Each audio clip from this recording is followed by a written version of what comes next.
տարի եւ մենք քննարկում ենք 2018 թվականի փետրվարից սկսած, ինչպես գիտեք, ես դրա մասին խոսել եմ,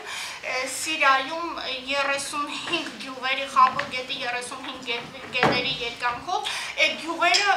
բոլորը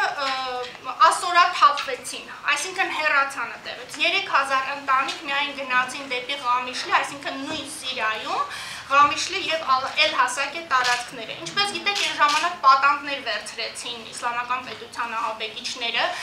պատանդների թիվը հասել է ժամանակին մինչև 500։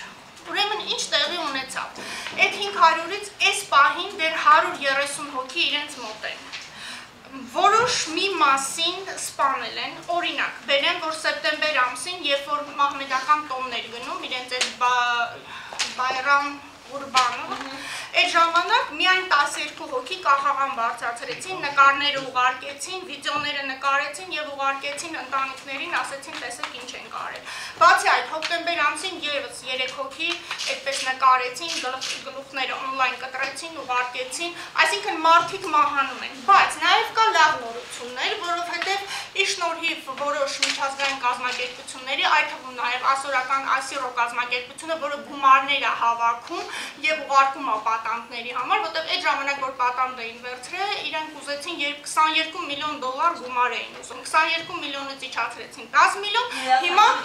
չէ, ամբողջը, 500 հոգու համար, հիմա ամեն մեկի համար 100,000 դոլար են ուզում, այսինքն կան ինչի եմ ասում, կան լավ նորություններ, հենց վերջերս դեկտեմբերի 25-ին, երբ որ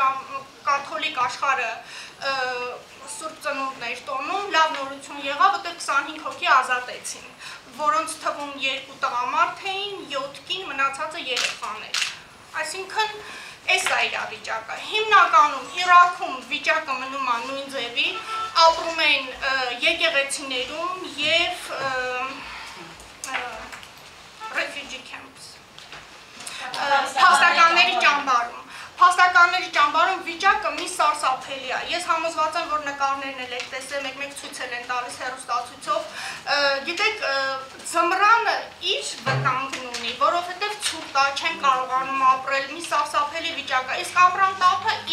իր հետևանքներն ունի։ Այսինքն, այս մարդիկ սովորական ապրելու պայմաններ չունեն, որովհետև տներից դուրս եկած են եւ տեղ չունեն գնալու։